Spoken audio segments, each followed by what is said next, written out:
Imagine a time, before light, before hope. That is where our story begins. It starts in the black, echoing void, a place where existence itself was merely a whisper, waiting for the first seismic shock to tear it open. This is not a bedtime story.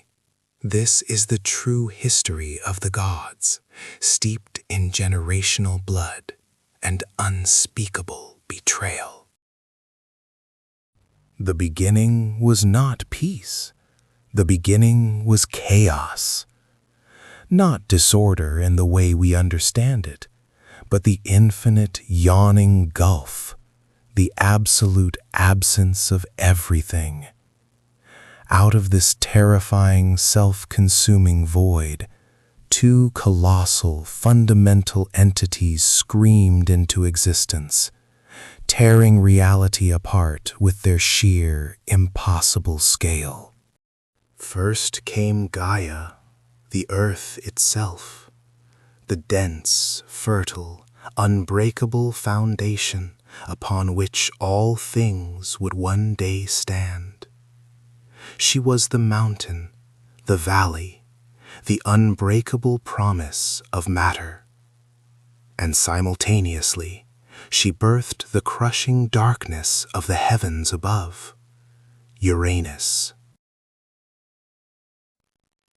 Uranus was the starry canopy, the endless sky, the cold, distant father who would immediately seize control, becoming the universe's first, most terrifying dictator.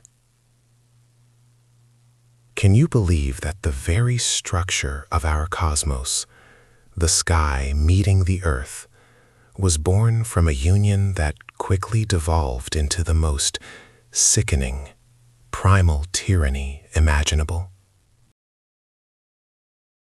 Gaia was ready to bring forth life, to populate her vast, lonely body. She gave birth to horrors and wonders, the monstrous, hundred-handed giants known as the Hecatoncheires, creatures of unstoppable, chaotic power, each possessing 50 heads and 100 grappling arms that could shatter mountains. Then came the fearsome, singular-eyed Cyclopes, immense beings whose single fiery eye burned with the genius of creation, ready to forge thunderbolts and weapons of mass destruction. But Uranus, the jealous, paranoid sky, looked down upon his own offspring and saw only existential threats. He saw power that might one day challenge his absolute dominion. He made a decision, a catastrophe no one saw coming, a betrayal so deep it wounded the very fabric of existence that defined the next 1,000 years of history. He forced his children back into the deepest, darkest crevices of Gaia's body. He entombed them. He pushed the Cyclopes and the hundred-handed ones back into the guts of the earth, sealing them away in Tartarus, a lightless prison of eternal agony and total darkness. Imagine the anguish. Imagine the crushing weight of the tyrant sky pressing down relentlessly on the loving, fertile earth, trapping her favorite children inside her own sacred womb. Gaia was in constant, agonizing pain, the kind of suffering that generates earthquakes. She was the living planet, and she was hemorrhaging hope. She was silently screaming, and her screams were felt in the deep, grinding rumble of the earth, in the first terrible tectonic shifts that shook the nascent world. Her body was bloated, heavy, and consumed by the knowledge that her own celestial husband was the jailer. The world was a tomb. But Gaia had other children who were still free, hiding in the shadows between the crushing sky and the suffering earth. These were the 12 mighty titans, 6 massive, imposing sons, and 6 formidable, beautiful daughters, the second generation of cosmic power. These titans were raw, elemental force distilled into godlike forms, and they were witnesses to their mother's unending torment. Among them was Oceanus, the flowing river surrounding the world, Theia, goddess of sight, and Rhea, the eventual mother of the Olympians. But the youngest and the most ruthless of them all, the one with the cold, calculating mind and the burning, hidden ambition, was Cronus. He was the titan of time, the harvest, and, as history would brutally record, the ultimate usurper, ready to break the laws of nature. Gaia, desperate, finally spoke to her children. Her voice was not the gentle rustle of leaves, but the grinding friction of tectonic plates and the roar of magma. She revealed the terrible plan she had conceived in the deepest pits of her desperation. Uranus must fall. She needed a hero, a champion willing to perform an unspeakable act of violence against the father of the cosmos, an act that would define all subsequent reality. She needed someone to break the chain of tyranny, even if it meant spilling the most ancient, potent blood known to existence. One by one, the mighty titans recoiled in horror. To lift a hand against Uranus, the all-encompassing sky, the source of their power, was unthinkable. It was cosmic treason, punishable by eternal non-existence. They hid in terror. But Cronus, the ambitious, cold-eyed youngest son, stepped forward from the shadow. He did not flinch. He did not hesitate. He saw not a father, but a throne waiting to be claimed, a prison door waiting to be violently unlocked. He lusted for the dominion Uranus held. "I will do it," he whispered, and the sound echoed through the primordial world like the striking of an ancient, unavoidable gong. Gaia wept tears of stone and massive relief.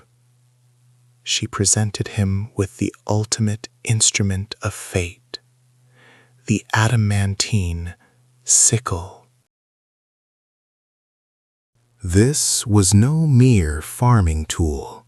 It was forged in the fiery, pressurized core of the earth itself, a crescent of unbreakable, razor-sharp cosmic metal designed for one purpose: dismemberment. The weight of creation rested on the razor curve of that terrible blade. The stage was set for the first bloody changing of the guard, a moment of violence so profound that the severed parts of the universe would literally give birth to new monsters and elemental gods. The entire history of Mount Olympus hinges on this single, terrifying moment of parricide. Tonight, the sky will meet the sickle. Tonight, the earth will finally exhale in agony and release. You are about to witness the true beginning of the divine lineage, a story that starts not with creation, but with castration and the cold, eternal promise of revenge that will consume every generation. Prepare yourself. The absolute tyranny of Uranus is about to end in a splash of cosmic ichor. But the chaos that follows under the rule of Cronus will be far, far worse. This is the moment history fractured forever, and the endless cycle of divine violence began. The ichor, the golden, immortal blood of the sky itself, did not simply soak into the void. As the severed organ plummeted into the vast, churning waters of the primordial sea, the remaining crimson drops fell upon the violated body of Mother Gaia. From that polluted soil, from the sacred and terrible mixture of divine suffering and planetary agony, sprang entities that would haunt existence forever. These were the Erinyes, the Furies, born specifically for the purpose of hunting down and psychologically torturing those who dared to shed familial blood. They were the living embodiment of cosmic guilt, wearing serpent hair and carrying whips braided with absolute, unending regret. They were the first moral police of the universe, and their very existence was a flashing siren warning to Cronus. The cycle of violence you started will consume you. But there was a second, more beautiful, and yet equally terrifying birth that day. Where the main body of the severed god fell into the waves, the sea began to foam.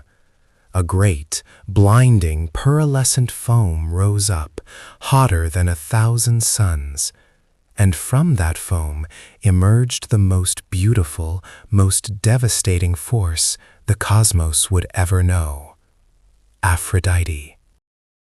She was the goddess of pure, intoxicating, inescapable desire, born not of love or marriage, but of castration and oceanic violence, a creature of paradox, destined to unravel the best-laid plans of gods and mortals alike. With Uranus literally ripped from the sky, the cosmos breathed a shuddering sigh of relief. The heavy oppression was gone. Cronus, the youngest, the most cunning of the Titans, stood victorious on the highest celestial mountain, now the undisputed king of everything. This was the mythical Golden Age, a time lauded by later poets as peaceful and perfect. But we know the truth. It was an age built on patricide, sustained by fear, and ruled by a mind that understood treachery better than loyalty. The remaining Titans, Oceanus, Coeus, Crius, Hyperion, and Iapetus, took their assigned domains. Atlas, son of Iapetus, was already showing the strength that would define his tragic future. The Titan regime was brutal efficiency wrapped in a veneer of golden majesty. They ruled with raw, elemental power, their every command shaking the foundations of the world. But deep beneath the veneer of stability, the paranoia of Cronus began to grow like a venomous vine. He had overthrown his father. What was stopping his own children, inheriting his murderous ambition, from doing the exact same thing to him? The cosmic blueprint for revolution had been established by his own scythe. Cronus took his sister Rhea, the beautiful and fertile titaness of motherhood and the wilderness, as his consort. She was the counterpoint to his cold, calculating nature. Warmth and life, bound to inescapable dread. As is always the case in this divine, bloody family, the cycle had to repeat. Uranus, as he faded into the background of the cosmos, screaming his final, dying curse, had left Cronus with a prophecy. You will be overthrown by one of your own sons. This single vibrating sentence became the iron cage of Cronus's mind. Every rustle of the leaves, every shadow in his halls, reminded him of the fate he had so violently earned. The only solution, in his eyes, was absolute preemptive destruction. Rhea, in a state of perpetually blossoming pregnancy, began to bear children. These were the first Olympians, but they were never allowed to breathe the free air of the cosmos. As soon as each divine infant was born, Hestia, the goddess of the hearth, a tiny blazing bundle of purity, followed by the powerful, shaking Poseidon, Cronos would seize them with his gigantic, terrifying hands. These were immortal beings, meaning they were not digested. They remained alive, trapped, compressed into a state of agonizing suspended animation within the divine furnace of his stomach. They were prisoners in the belly of the beast, forced to witness the world from inside their father's digestive terror, growing slightly larger and more desperate with every passing cosmic year. One by one they came. Hades, the future lord of the underworld, consumed into the darkness. Hera, the magnificent future queen, swallowed into servitude. And Demeter, the goddess of the harvest, disappearing into the cold abyss of their father's paranoia. Rhea was losing her mind. She was a mother whose purpose was life, forced into an unending ritual of birth and immediate, horrific loss. Her tears were silent rivers flowing across the primordial earth. But Cronus remained unmoved, convinced he was securing the eternal sovereignty of his reign. He believed he had cheated fate, that he had physically incorporated the threat into himself, rendering the prophecy inert. But he failed to realize that power born of violence only breeds a more potent, deeply rooted violence. It was a ticking clock inside his own guts. The grief finally boiled over into cold, desperate fury. Rhea knew she could not endure another birth that ended in cannibalistic horror. She knew that if the cosmos was ever to be free of this tyranny, the final child had to survive. She went to her parents, Gaia and Uranus, the ancient, wounded powers who still held influence over the deep currents of destiny, and begged for their aid. Gaia, still aching from the pain of bearing the monstrous cyclopes and hecatontures, still poisoned by the residual ichor of her husband, readily agreed. A plan was forged in the deepest, darkest caves of Crete, where the very rock was imbued with primordial secrecy.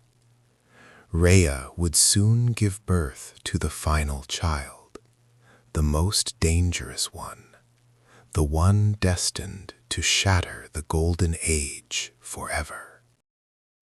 When the searing pain of labor struck, Rhea fled to the sacred mountain of Mount Ida. In absolute secrecy, surrounded by the loyal nymphs and the ancient protection of Gaia, she gave birth to Zeus. He was a loud, boisterous, magnificent infant, radiating a power that made the very stones tremble.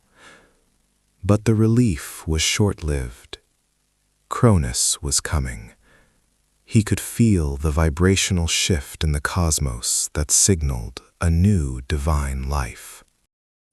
Rhea wrapped a great, heavy stone, a massive megalith, in the swaddling cloths she had prepared for her son.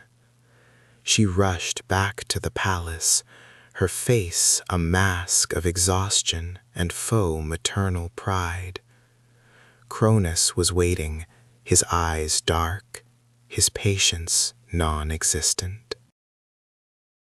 Without a word, without pausing to look at the supposed infant, Cronus grabbed the swaddled stone.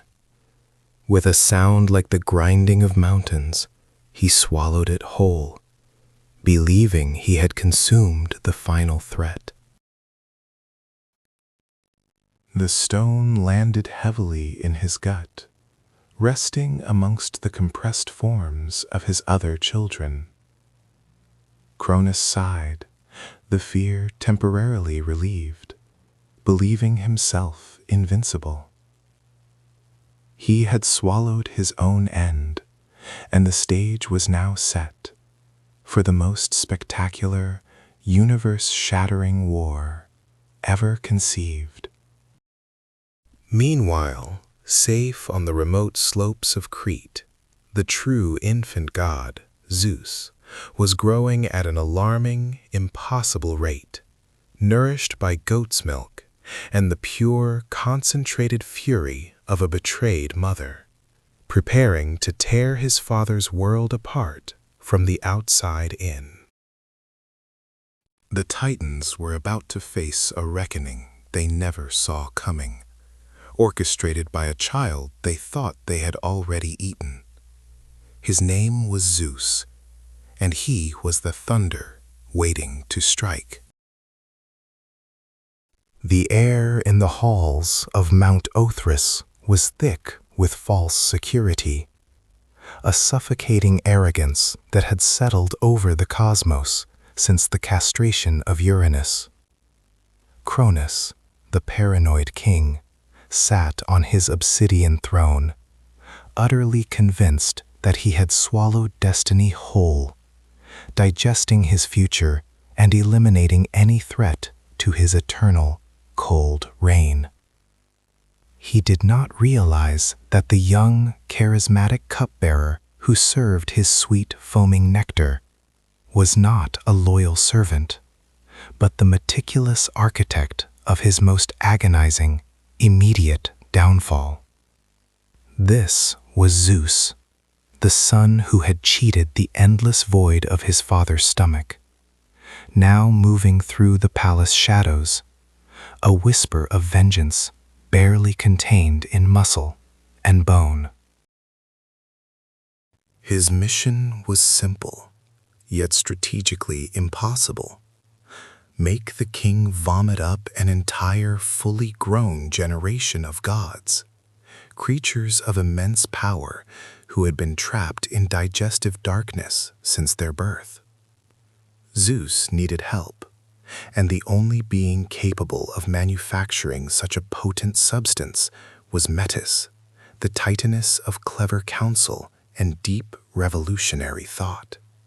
She was the one who provided the solution, recognizing that if Cronus remained unchecked, the entire cosmos would simply stagnate under his increasingly paranoid tyranny, just as it had under his father. The poison she concocted was not merely a mundane digestive aid, it was liquid cosmic revolution, a distilled anguish designed to reject the stolen divine essence housed within the Titan King. The moment arrived, steeped in the false trust of a forced familial celebration. As Cronus raised the gilded goblet, a casual offering from his favorite servant, the entire universe held its breath, straining against the silence. The taste was metallic, unsettling, vaguely acidic, but the king dismissed it as a minor flavor imperfection, an error he would punish later. Then the agony began. It wasn't a mere stomachache. It was an internal explosion, a reverse birth that violently tore the fabric of his divine body from the inside out. Cronus writhed on the throne, his roar shaking the very foundations of the earth, a sound more visceral and terrifying than the distant echoes of Uranus's defeat. And then, one by one, they emerged in a rush of bile and divine essence. First came the stone Cronus had swallowed, a pathetic substitute for the true infant god. Then Hades, pale and shadowed, surfacing from the darkness with a grim fury burning in his eyes. He was followed immediately by Poseidon, surging with untamed ocean power and a restless elemental energy. Next came the goddesses, Hera, the queen of vengeance, Demeter, the sorrowful earth mother, and Hestia, the quiet, focused hearthkeeper, all fully formed, furious, and ready for an unimaginable war against their own progenitor. They were the Olympians, new-born from the stomach of their father, tasting freedom and vengeance simultaneously in the polluted air of Mount Othrys. But Zeus knew this wasn't enough. Cronus still commanded the vast, imposing might of the elder Titans, an army of cosmic architects and foundational powers that dwarfed the newly freed 6 gods. Zeus needed giants too, creatures of monstrous, absolute strength. The next target was the abyss, the dreadful, echoing pit, where Gaia's first children still suffered in agonizing torment, Tartarus itself. Cronus had sealed the monstrous Hecaton Kyres and the skilled Cyclopes in that black hole after the defeat of Uranus, fearing their sheer, raw power more than he feared any Titan rival. Zeus, alongside his newly allied siblings, descended into the suffocating gloom, a perilous journey that tested even their nascent divinity and challenged the limits of their courage. The stench of millennia of suffering clung to the air like a physical weight. When they finally found the Cyclopes, Brontes, thunder, Steropes, lightning, and Arges, brightness, their single, massive eyes lit up the darkness with an illumination of raw, untamed hatred for the Titan who had betrayed them. Zeus did not waste time with appeals or promises. He offered them immediate freedom and a shared, singular target, the tyrant who had ruthlessly discarded them all and left them to suffer. The Cyclopes, masters of primordial forging and divine metallurgy, immediately pledged their allegiance, and more importantly, their unmatched gifts.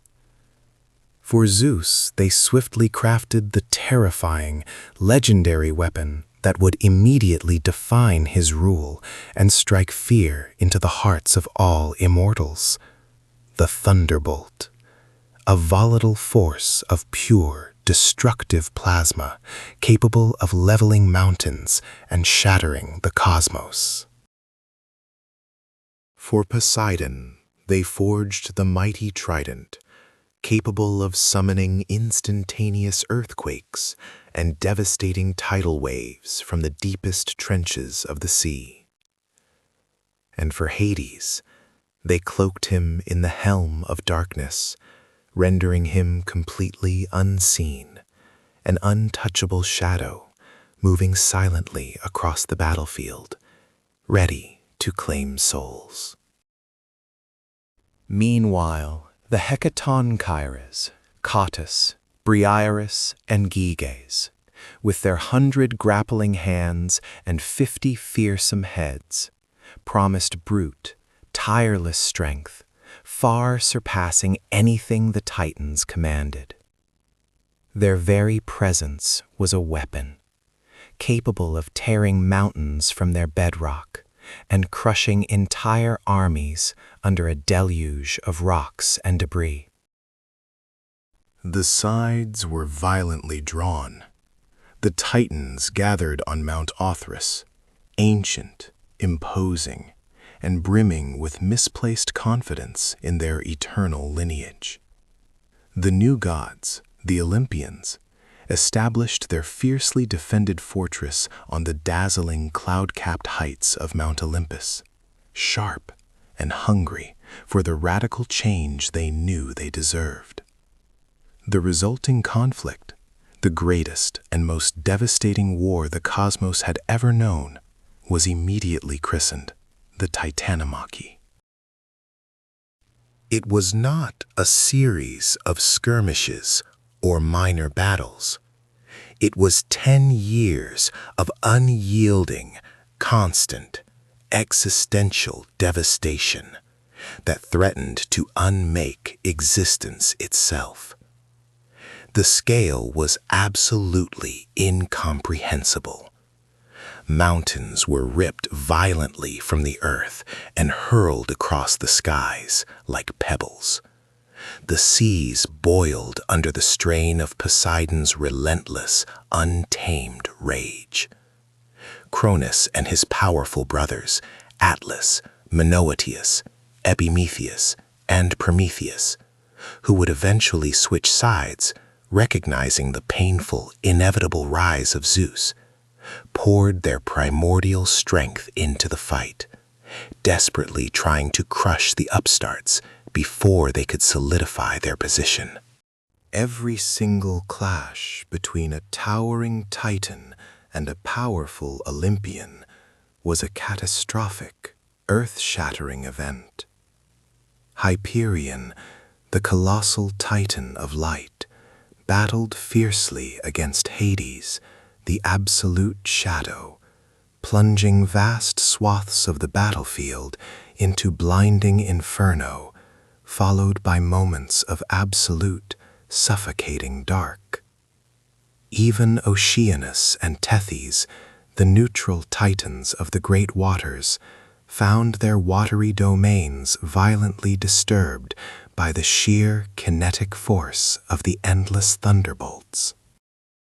But Zeus, now armed with the thunder and lightning that made him the ultimate power projection machine, was absolutely relentless, unstoppable. He wasn't simply fighting for his survival. He was fighting to establish a new, uncompromising cosmic order, even if that order necessitated the total and utter destruction of his own immediate family line. The atmosphere of the world was now a perpetual choking storm, saturated with dust, sulfur, and the horrifying screams of dying immortals. The Titans were slowly, agonizingly beginning to feel the heavy strain. Their ancient strength was immense, yes, but it was predictable, slow, and rooted in the old way of things.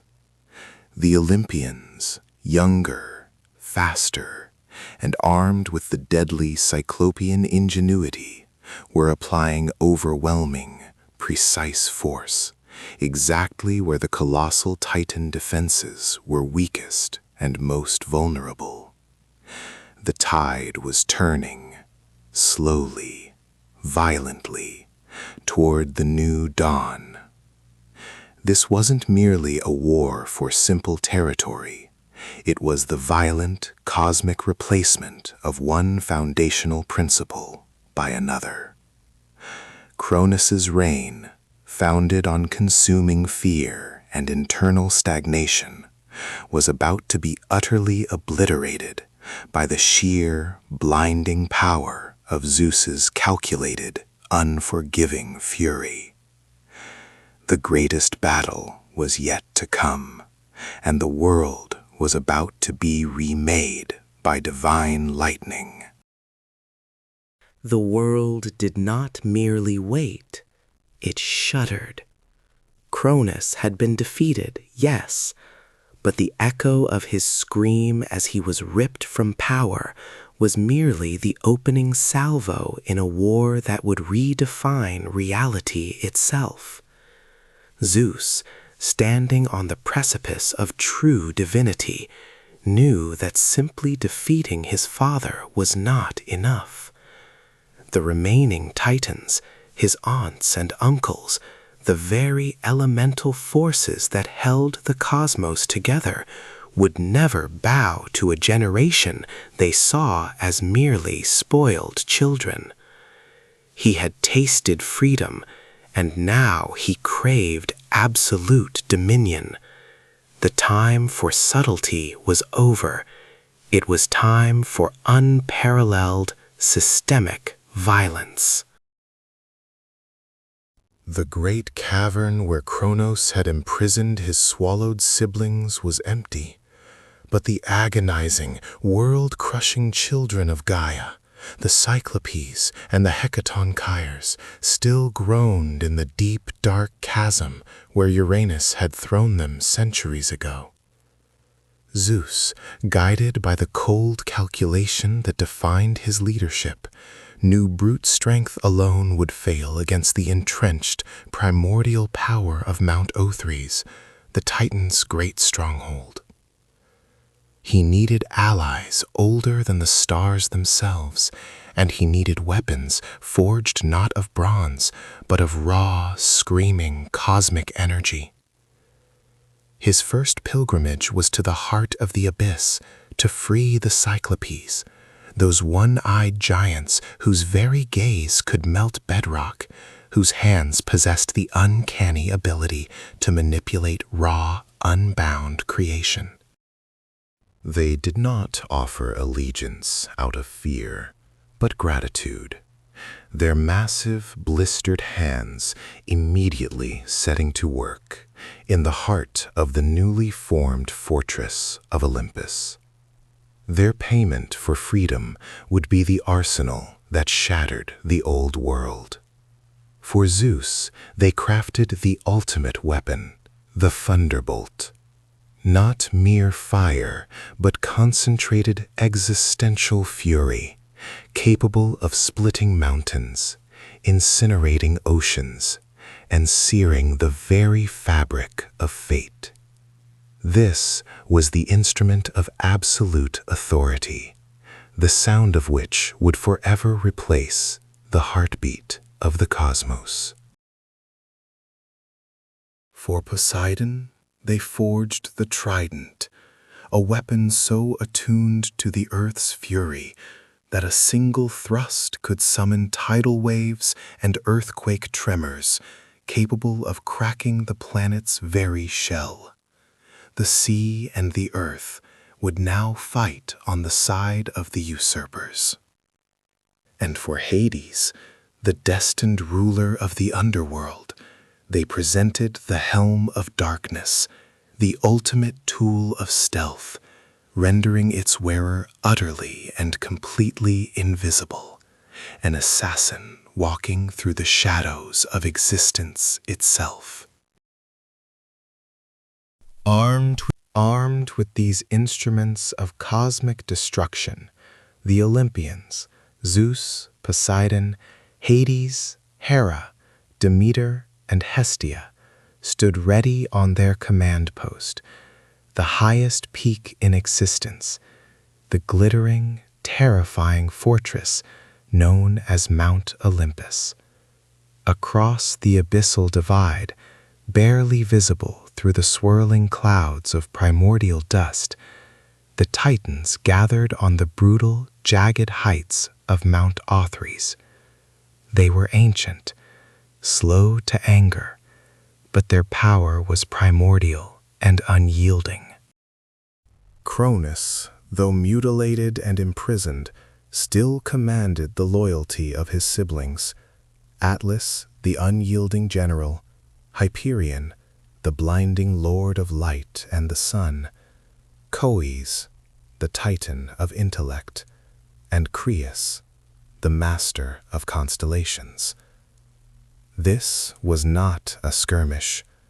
This was the Titanomachy, a 10-year war predicted to either end reality or give birth to a new, terrifying pantheon.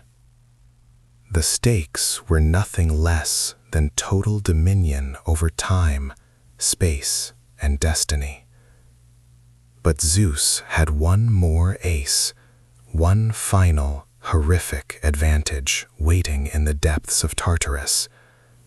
The Hecatoncheires, the 100-handed ones, Briareus, Cottus, and Gyges, monsters of pure, unadulterated muscle and rage.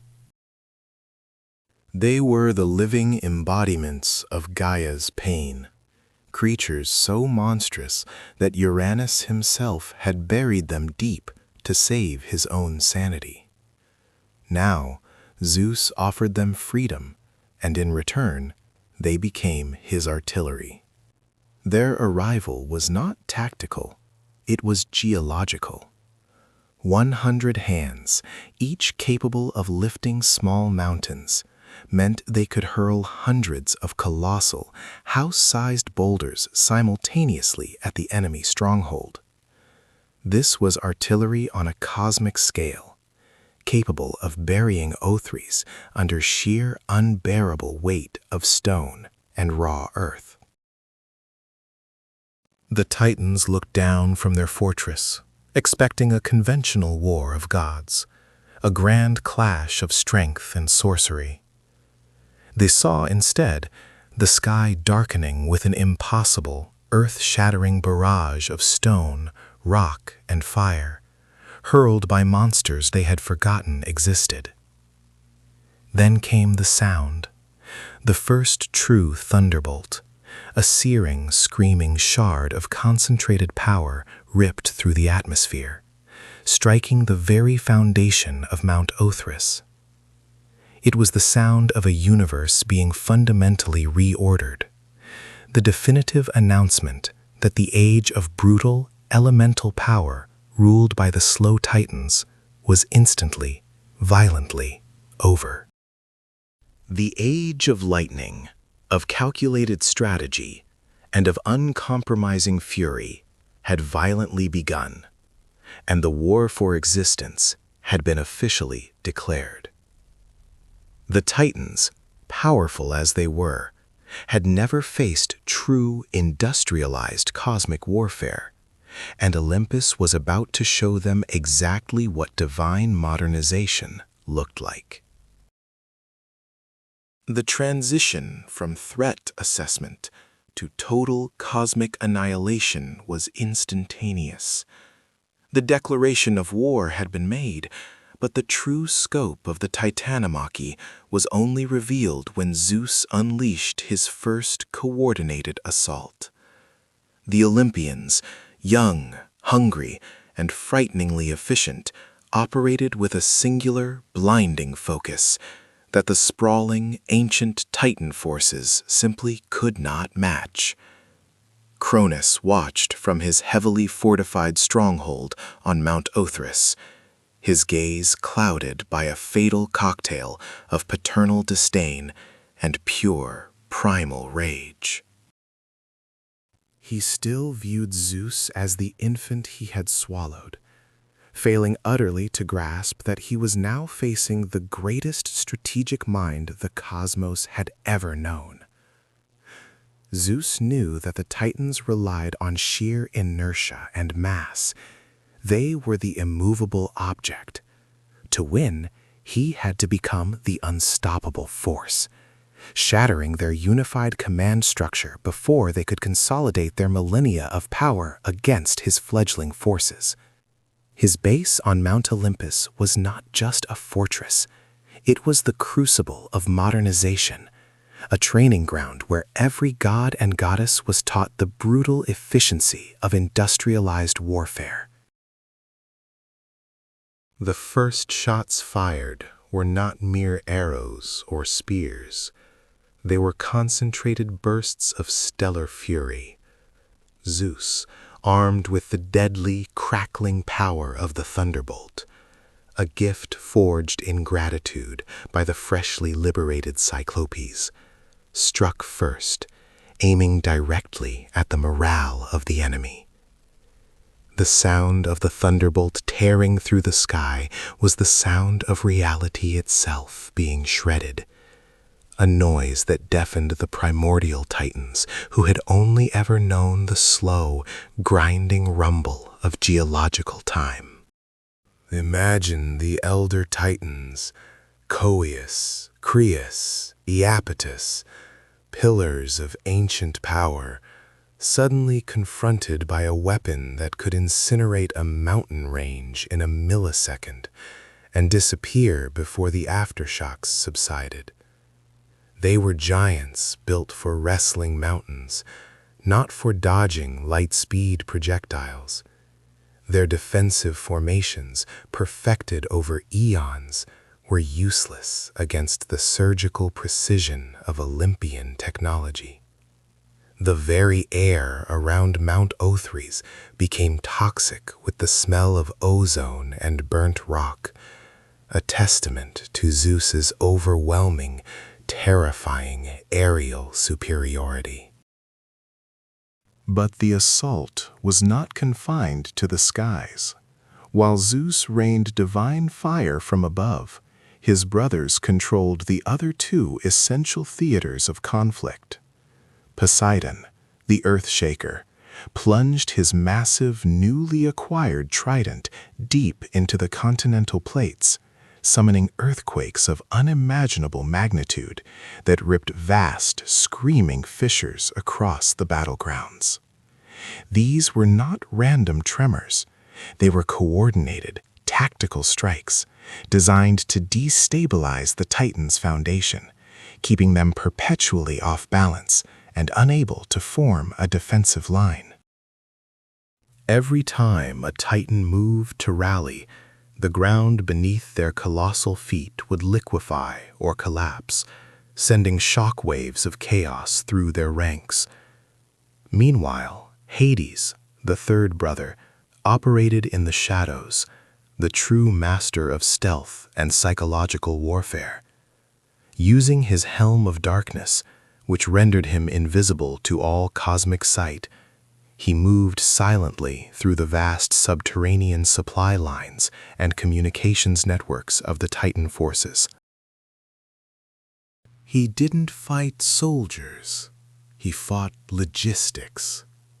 He stole weapons caches, collapsed supply tunnels, and whispered debilitating doubts into the minds of the lower Titan armies, turning their own fear against them.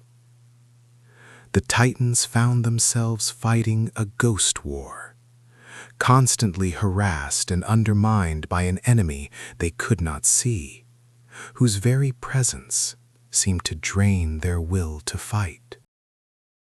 Yet, despite the Olympian brilliance, the war did not end quickly. The Titans were not mortal. They were embodiments of cosmic forces.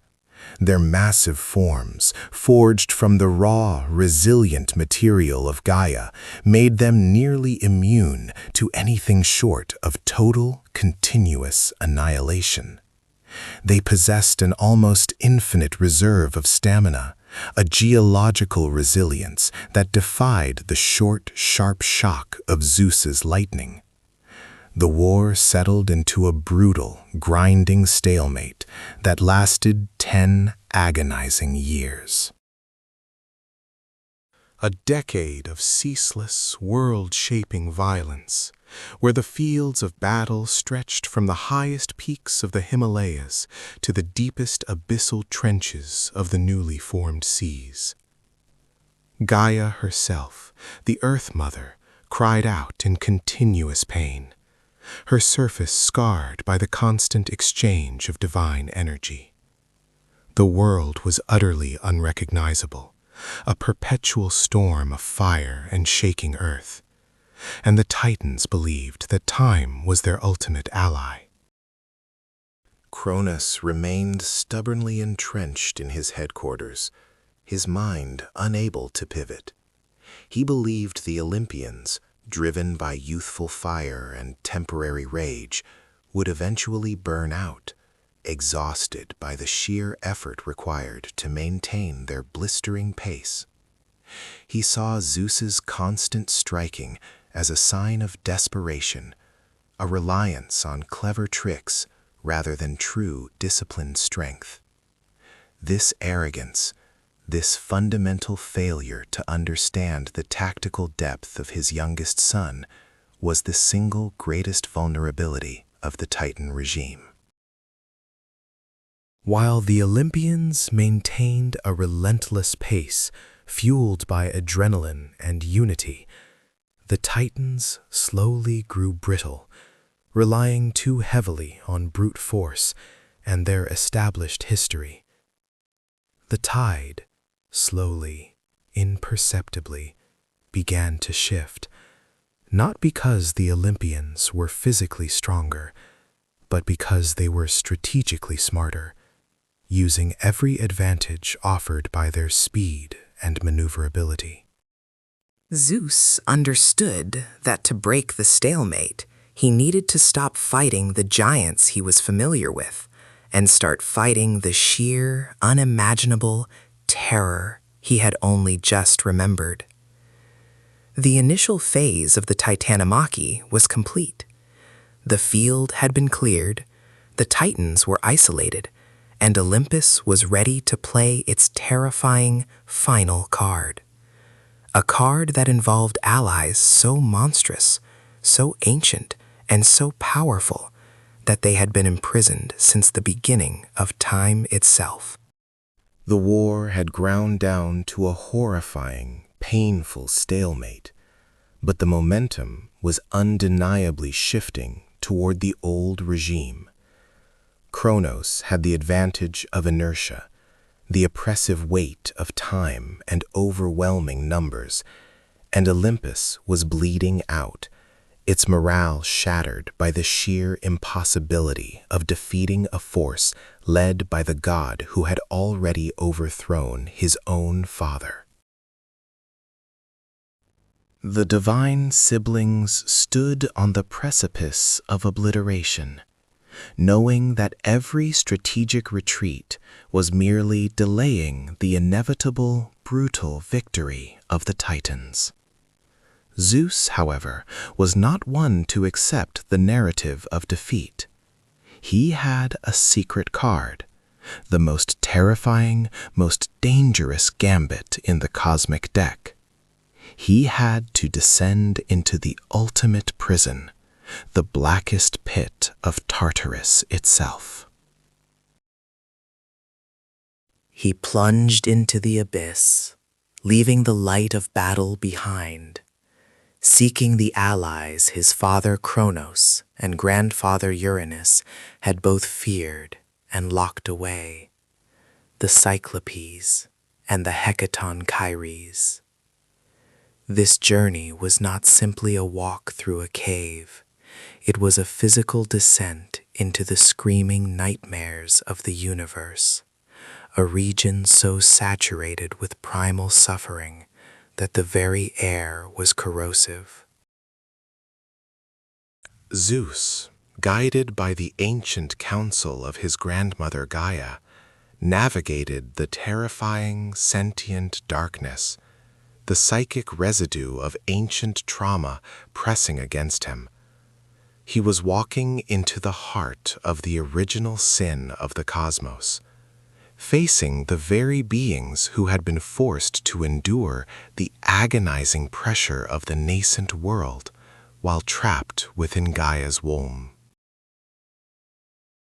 Finally, he reached the darkest forge, the core chamber where the monstrous sons of Gaia lay chained. The sight was overwhelming. 50 massive heads, each screaming silently from eons of imprisonment, perched atop bodies wielding 100 powerful, yearning arms, the Hecatoncheires, Cottus. Nearby were the Cyclopes, Brontes, Steropes, and Arges, their single enormous eyes blazing with the contained fury of 1,000 suns. Master craftsmen, whose tools had long been silent, replaced by the crushing weight of their shackles. Zeus stood before them, not as a king, but as a liberator. He didn't beg for their assistance. He demanded justice for the injustice committed against them, acknowledging the hypocrisy of Cronus, who had promised them freedom only to re-imprison them deeper than Uranus ever could. He offered them not just release, but vengeance and a place of honor within the new celestial order. The massive, chained beings roared their ascent, shaking the very foundations of Tartarus, a sound that resonated as a promise of absolute cosmic violence. The Cyclopes, masters of the elemental forge, immediately set to work, their single eyes focusing the raw energy of the underworld into unimaginable weapons. This was the turning point, the moment mythology gained its signature arsenal. For Zeus, they forged the Keranos, the thunderbolt, not a simple weapon, but the concentrated essence of celestial fury, capable of shattering mountains, boiling oceans, and striking with the absolute, unstoppable authority of the sky. It was the ultimate statement of power. For Poseidon, they created the trident, the three-pronged scepter that could command the oceans, summon colossal tidal waves, and unleash the seismic forces that held the fragile terrestrial sphere together, allowing him to shake the world to its very core. And for Hades, they crafted the Kuneae Aides, the helm of darkness, a tool of perfect shadow and stealth that rendered the wearer absolutely invisible, allowing him to traverse battlefields and bypass any defense, striking from the terrifying, unbreachable void. Armed with these artifacts of unimaginable power, the three brothers burst forth from Tartarus, accompanied by the newly freed, roaring might of the 100-handed giants. The return to the war zone was not an arrival. It was an explosion of divine, targeted retribution, that immediately altered the trajectory of the entire war. The Titans were utterly unprepared for this escalation. Cronus watched in horror as the first lightning bolt, a pillar of incandescent white-hot plasma, struck Mount Othries, not just destroying a section of the mountain, but vaporizing an entire legion of Titan forces in a blinding flash. The sound barrier was shattered repeatedly. The air itself became toxic with ozone and the smell of celestial fire. This was Zeus testing the limits of his new, terrifying authority. The psychological impact alone was devastating. But the true game changer, the spectacle that shattered the morale of the Titan army forever, was the entrance of the Hecatoncheires. 100 arms, moving with the speed of a cyclone, began tearing massive sections of the surrounding landscape, uprooting mountains and hurling colossal, house-sized boulders across the battlefield. Imagine the sheer, impossible devastation. A systematic, relentless artillery barrage delivered by beings fueled by millennia of cosmic rage. The Titans, who were used to fighting gods, were suddenly faced with the primal, unthinking fury of creation itself. Atlas, the great Titan of endurance, led a countercharge, his vast strength attempting to anchor the crumbling defense. But even his legendary might could not withstand the simultaneous blows of 50 heads screaming and 100 hands throwing literal stone mountains. The war was no longer a stalemate. It was a brutal, systematic dismantling of the old guard. The Titans, seeing their greatest warriors pulverized by the vengeful children of Gaia, began to scatter in panicked disarray. Cronus, the king of time, watched his perfectly ordered universe descend into catastrophic chaos. He saw the inevitable conclusion approaching and knew he could no longer rely on his generals. He was forced to descend from his command post, radiating the oppressive weight of time itself, the memory of his own parricide clinging to him like a dark aura.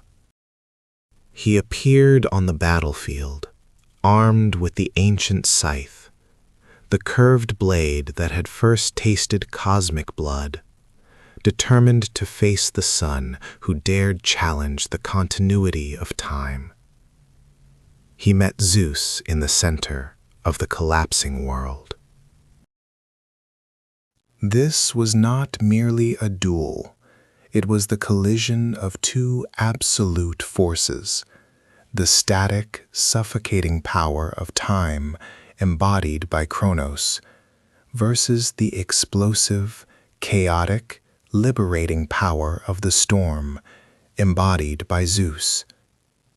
The battle began with a terrifying shriek as the scythe of time met the thunderbolt of authority, a clash that decided the fate of existence itself.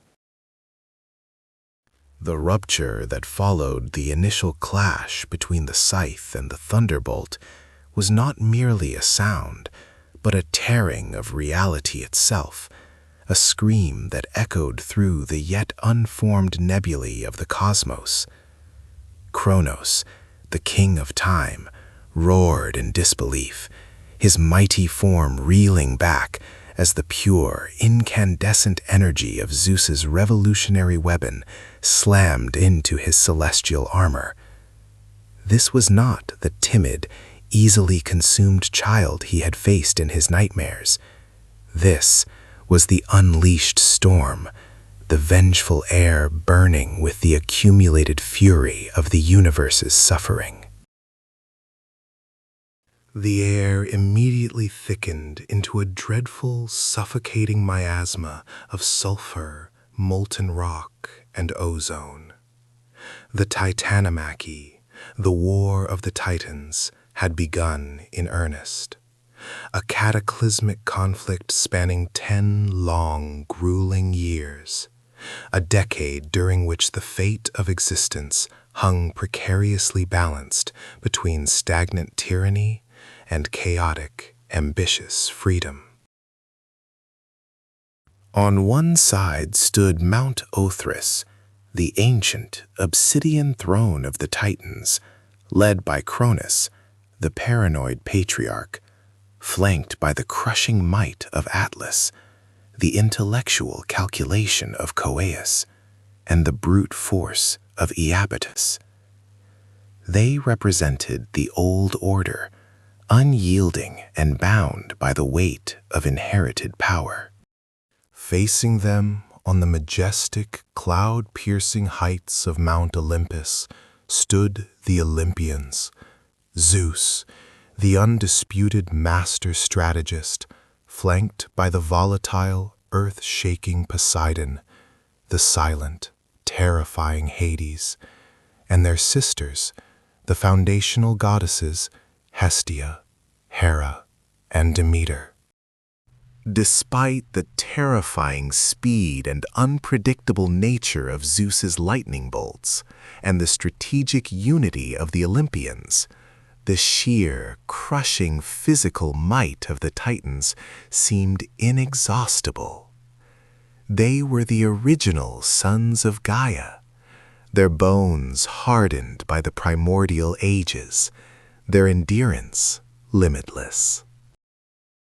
Atlas alone possessed the strength to shatter entire emerging continents with a flex of his prodigious muscles, while Cronus, though momentarily stunned by the thunderbolt, wielded the scythe of cosmic parricide with devastating precision, slicing through the raw elemental power Zeus threw at him.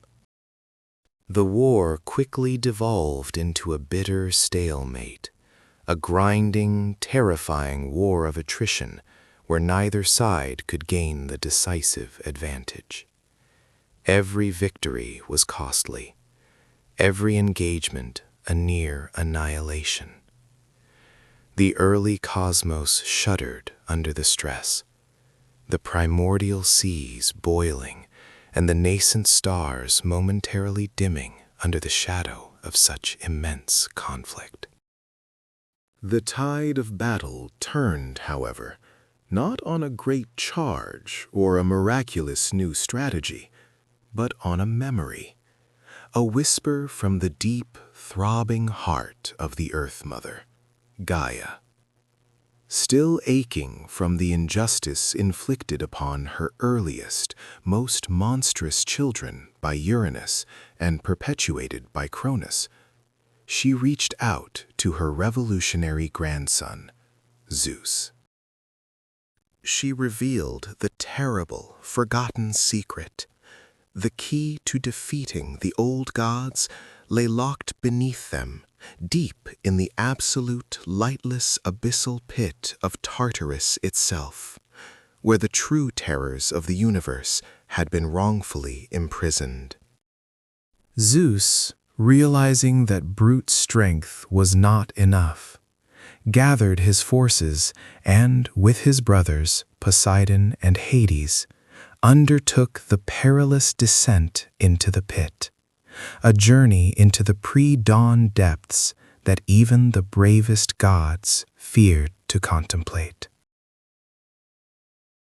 They were met not by the Titans' guards, who never dared approach the true abyss, but by the horrific, serpentine female guardian, Camp, a creature whose body was a twisting composite of viper, scorpion, and woman, her whip lashing with venomous fire. Zeus fought with a ferocity born of necessity, his lightning searing the abyssal darkness, finally slaying Campe and shattering the unbreakable adamantine chains that had bound their monstrous uncles for countless millennia.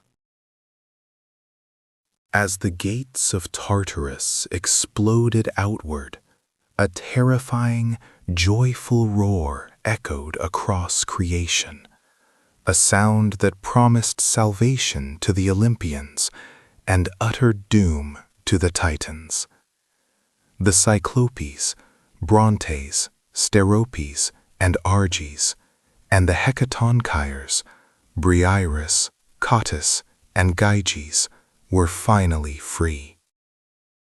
The Cyclopes, grateful for their liberation after eons of unimaginable suffering and darkness, immediately swore fealty to the Olympians and set to work in the subterranean forges, hammering the very essence of storm, earth, and shadow into divine weaponry.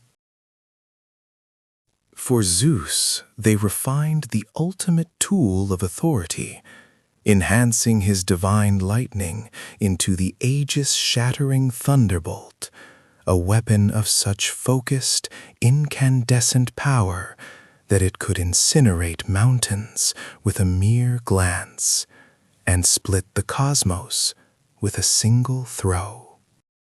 Poseidon received the magnificent three-pronged trident, the instrument capable of splitting oceans, stirring up tidal waves that devoured land masses, and shaking the very foundations of the world with devastating seismic force. He became the Earthshaker, a truly terrifying epithet. And Hades, the patient, silent brother, received the final, most cunning gift, the Helm of Darkness, a terrifying artifact that granted its wearer absolute, instantaneous invisibility, making him the ultimate phantom, able to move unseen through the darkest corners of existence and strike from absolute nullity. But the true, devastating game-changer was the allegiance of the Hecatonchires, the hundred-handed ones. These colossal forces of nature, whose raw, untamed power dwarfed even the Titans, stood on the slopes of Olympus and prepared to wage war in a manner previously unimaginable. With 50 immense heads and 100 crushing, mountain-sized hands each, they scooped up entire geological portions of the earth, not in handfuls, but in staggering kilometer-wide chunks of obsidian and granite. They hurled torrents of stone, thousands upon thousands of jagged, searing rocks, raining down upon Mount Othrys like 1,000 simultaneous meteor showers launched by a vengeful god. The sheer volume and relentless speed of the assault were beyond the comprehension or endurance of the Titans. The sound was deafening, the light blinding, as the ancient peaks of Othrys began to groan, crack, and buckle under the unprecedented, relentless violence. The Titans, for the first time in their immortal lives, felt the paralyzing grip of true, existential fear. They scattered, seeking shelter from the impossible storm of stone, their physical superiority rendered meaningless against the combined strategic genius of Zeus, the elemental fury of his weapons, and the sheer, overwhelming geographical artillery provided by the hundred-handers. Cronus watched his armies disintegrate. The paranoia that had defined his reign finally justified. the inevitable consequence of his tyranny manifesting in a whirlwind of stone and fire. He knew the final confrontation was upon him, a duel that would not end in a stalemate, but in the absolute, terrifying inversion of history. But the silence that followed the horrific, echoing scream of the dismembered sky was not peace. It was merely the pause before the next, far more cunning catastrophe. Cronus had overthrown the primal tyrant, but he had inherited something far worse than the throne. He inherited his father's paranoia and the iron law of cosmic causality. The dying curse of Uranus, a spectral whisper carried on the vanishing winds of the void, settled deep into Cronus's soul.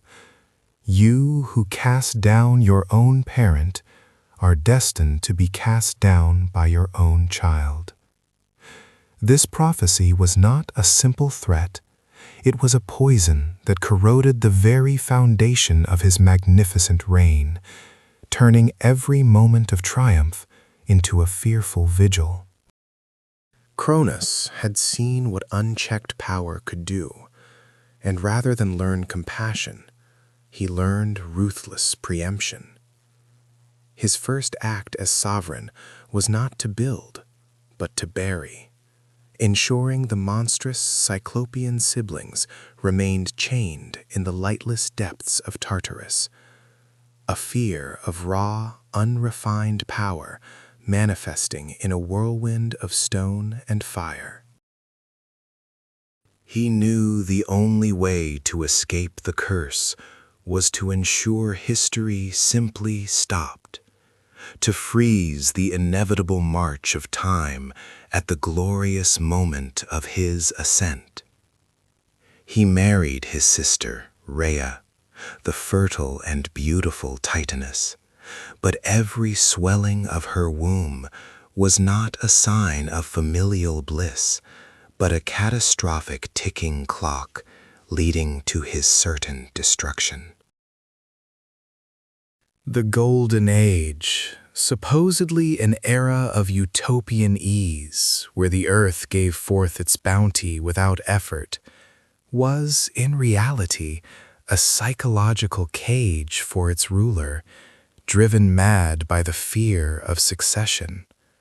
When the first child, Hestia, the future keeper of the sacred flame, was born, Rhea barely had time to marvel at the divine infant's purity.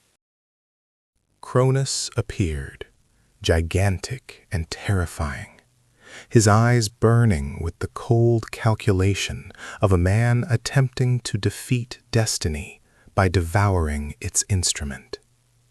He did not raise a weapon. He used the most ancient and horrifying method of containment imaginable. He consumed her. He swallowed Hestia whole, locking the goddess in the endless, agonizing night of his immortal stomach.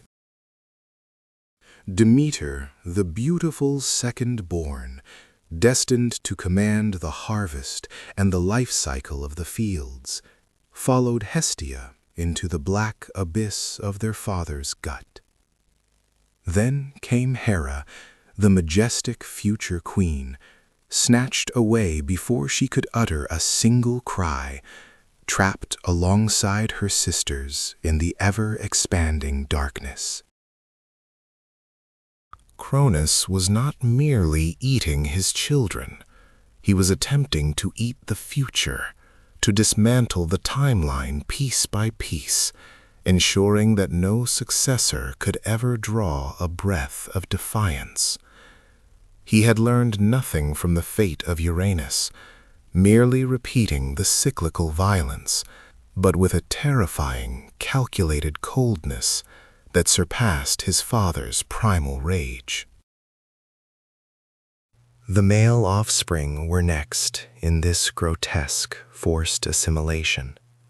Hades, the somber, profound child destined to rule the shadows, and Poseidon, the mighty, earth-shaking future sovereign of the seas, were devoured in quick succession.